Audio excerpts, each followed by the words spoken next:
للہ و انا الیہ راجعون کے معارف عزیز و اقارب کی موت کا صدمہ ایسا ہوتا ہے کہ ہم جیسے کمزور آدمی برداشت نہیں کر سکتے۔ اس پر شریعت نے ہمیں ایک آیت سکھائی ہے، اس کو سمجھنے کی ضرورت ہے۔ فرمایا انا للہ و انا الیہ راجعون۔ یہ ایک ایسی آیت ہے جو صرف اس امت کو عطا کی گئی ہے، اس کے علاوہ کسی امت میں یہ مضمون نہیں اتارا گیا۔ یہ دو حصے ہیں مگر ان میں ایک انمول راز ہے، وہ یہ کہ پہلے حصے کی الفاظ ہیں انا للہ، یعنی ہم اللہ کے ہیں۔ اس کا مطلب یہ ہے کہ ہمارا مالک اللہ ہے۔ اب دیکھیں کہ یہاں یہ نہیں کہا گیا کہ ہمارا خالق اللہ ہے، حالانکہ وہ خالق بھی ہے۔ یہ آیت پڑھ کر ہم گویا کہ اقرار کر رہے ہیں کہ اللہ ہی ہمارا مالک ہے۔ اس کی مثال یوں سمجھیں کہ اگر ہم اپنے گھر میں فرنیچر لائیں تو ہمیں اختیار ہوتا ہے کہ جب تک چاہیں ایک کمرے میں سجائیں اور جب جی چاہے اسے اٹھا کر دوسرے کمرے میں سجا لیں۔ کوئی آدمی یہ نہیں کہہ سکتا کہ تم نے فرنیچر کو اٹھا کر ادھر کیوں رکھ دیا، تم نے تو بڑا ظلم کیا ہے۔ اسی طرح اللہ رب العزت نے انسان کو بتایا کہ وہ اس کا مالک ہے، وہ جب چاہتا ہے بندے کو اس دنیا میں سجاتا ہے اور جب چاہتا ہے اٹھا کر اگلے جہاں میں پہنچا دیتا ہے۔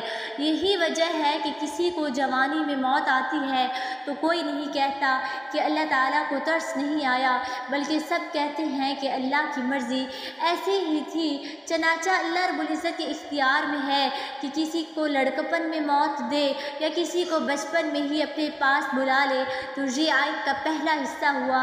اسی طرح اس بات کی تو سمجھ آ گئی کہ ہم اللہ کے ہیں اور وہ مالک ہے، تو اس کو اختیار ہے، جو کچھ وہ کرتا ہے ٹھیک کرتا ہے۔ مگر کسی قریبی عزیز کی موت سے صدمہ تو دل میں ہوتا ہے، انسان کو پوری تسلی تو نہیں ہوتی۔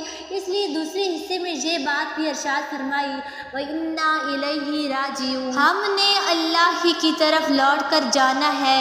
اب اس میں راز یہ ہے کہ جو انسان چلا گیا، اب اس سے ملاقات کی دو صورتیں ممکن ہیں، ایک تو یہ کہ وہ یہاں آئے اور دوسری یہ کہ ہم وہاں چلے جائیں۔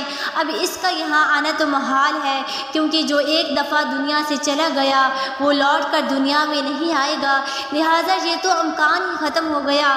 اب دوسری صورت باقی رہ گئی کہ جہاں وہ چلا گیا ہم بھی وہاں چلے جائیں تو ہماری ملاقات ہو سکتی ہے۔ چنانچہ دوسرے فقرے میں یہ بات سمجھا دی گئی کہ تمہاری جدائی عارضی ہے، تم اسے پریشان نہ ہو۔ اگر وہ دنیا سے چلا گیا ہے تو عنقریب ایک وقت آئے گا کہ تمہیں بھی دنیا سے جانا ہوگا، بس آخرت میں تمہاری ملاقات ہو جائے گی۔ لہٰذا وہ پڑھیں انا للہ و انا الیہ راجعون۔ اس میں ان کے لیے تسلی ہے کہ اگر آپ کے پیارے اس دنیا سے چلے گئے تو ہم بھی ہمیشہ یہاں نہیں رہیں گے، یہ جدائیاں ہمیشہ کی نہیں ہیں۔ ہم اگر نیکی کی زندگی گزاریں گے تو ہم بھی اسی منزل پر پہنچ جائیں گے جہاں ہمارے پیارے چلے گئے۔ آخر میں دعا ہے اللہ تعالیٰ ہم سب کو نیک اعمال کرنے کی توفیق عطا فرمائے، اور جو ہمارے پیارے اس دنیا سے چلے گئے اللہ تعالیٰ ان کی مغفرت فرمائے، آمین۔